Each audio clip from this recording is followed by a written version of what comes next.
大家好，很多朋友看到我拍的有关美国的视频，都会问怎么很少看到高楼大厦呀？这个话题啊，说起来也是有趣。洛杉矶呢，作为世界一线的大城市，也确实是因为基础建设的落后，经常被戏称为大农村、山鸡村。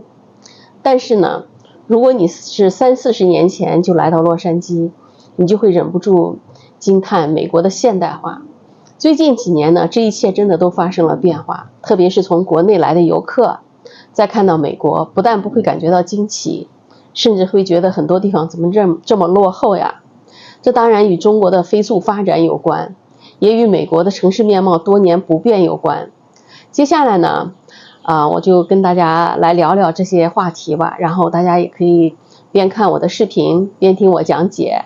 那么为什么近几十年里美国的城市建设基本上都没有什么变化呢？实际上不光是这几十年没什么变化，美国在过去长达100多年的时间里，在这方面几乎都没有什么太大的变化。说到这儿吧，大家也许会感觉到惊讶，难道美国100多年前就这样吗？接下来咱们一起看一下拍摄于1896年的视频，这是当时的纽约。实际上早在上个世纪，美国就已经高楼林立了，而视频里的这些建筑呢，绝大多数今天都依然存在。那咱们现在看到的视频呢，是美国纽约的现在。美国的摩天大楼呢，始建于时间是1885年。那一时期的美国建筑技术和材料是成熟的，经济又好，人口增长速度又快。人们对空间需求的增加，因为一线城市占地有限，迫使美国也做了一次基建狂魔，建筑业也可以说是相当发达。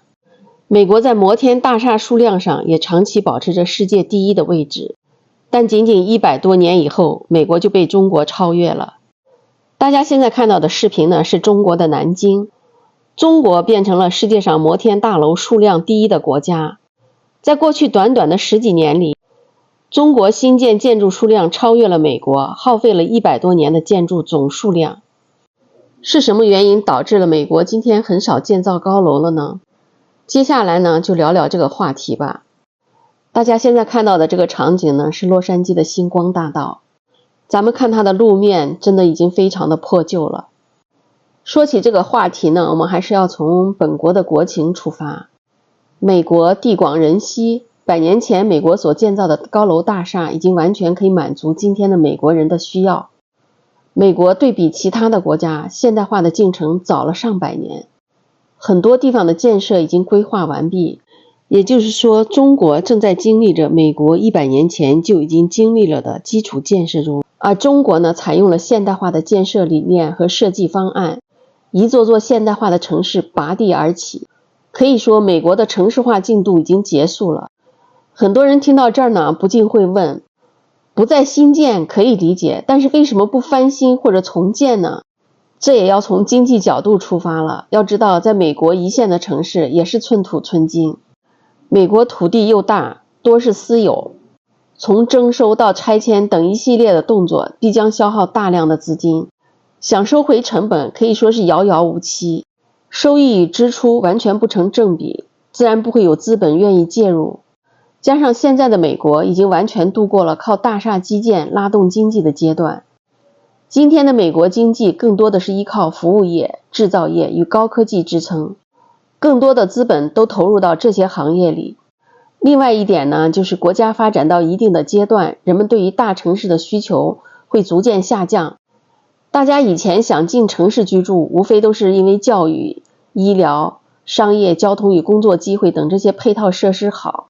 但是呢，当这些配套设施覆盖面足够广时，大家就会追求舒适的居住环境。接下来大家看到的视频呢，就是洛杉矶周边郊区的居住环境。从视频里大家就能看得到，车少人少，环境也舒服。所以说呢，在美国随着人口的增加，周边郊区的配套设施完善，路面交通发达，当然大家就会住在远离市中心的郊区了。所以呢，今天咱们看到的一切现象的背后，是因为国家发展阶段不同所导致的。但是在这里呢，我还要为中国的基建方面的所取得的成绩而点赞。近些年，中国也在逐渐的限制摩天大厦的建造，相信在不久的将来，大家会看到一个发展更均衡、更加完善的中国。今天呢，就跟大家聊到这儿，也欢迎大家在评论区里给我留言。感谢关注和点赞的朋友，关注我，带您了解真实的美国。谢谢大家的收看。